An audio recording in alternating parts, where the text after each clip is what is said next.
It is now my privilege to introduce a special video address from Prime Minister Benjamin Netanyahu. As we have all heard throughout the past 2 days, Israel's enemies and detractors work tirelessly to delegitimize, isolate, and in some cases destroy or attempt to destroy the Jewish state.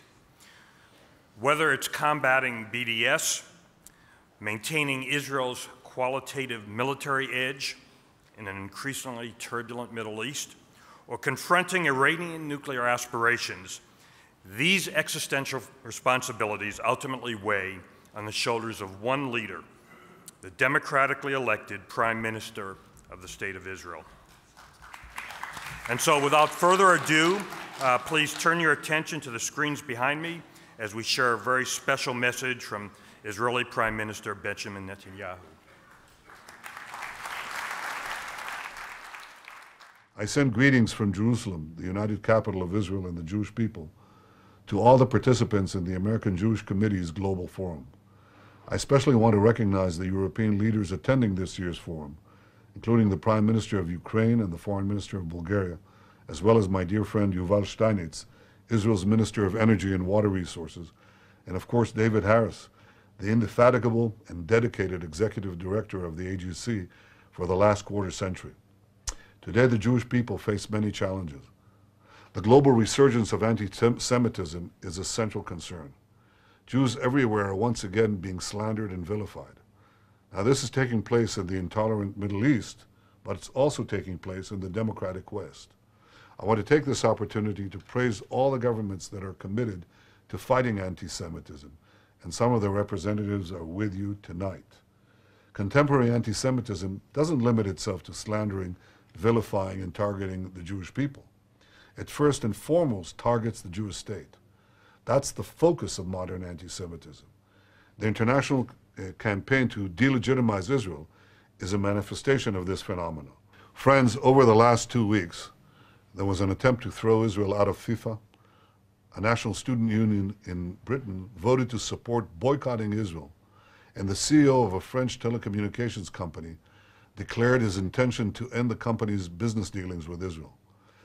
His subsequent words of admiration for Israel clearly don't square with the unequivocally hostile remarks he made in Cairo. We're in the midst of an orchestrated global campaign to delegitimize Israel. And here's what's so absurd about it. The Palestinians walk away from peace negotiations. They walked away from Barak, they walked away from Sharon, they walked away from Olmert, and they now walk away from me. They consistently shun direct peace talks and then call for sanctions on Israel because there are no peace talks.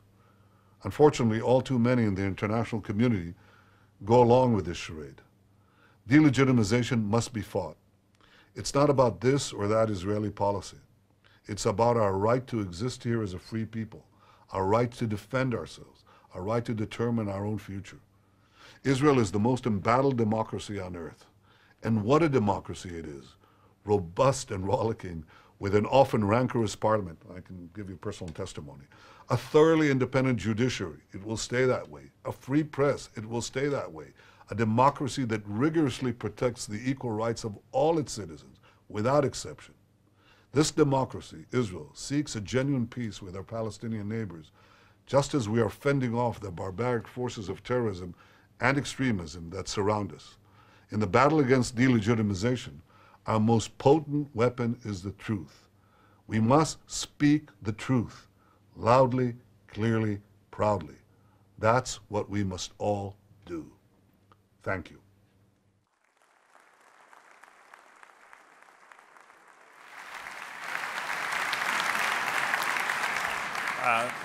Thank you, Mr. Prime Minister. Those are inspiring words, and we all understand the challenges that confront you at these difficult times.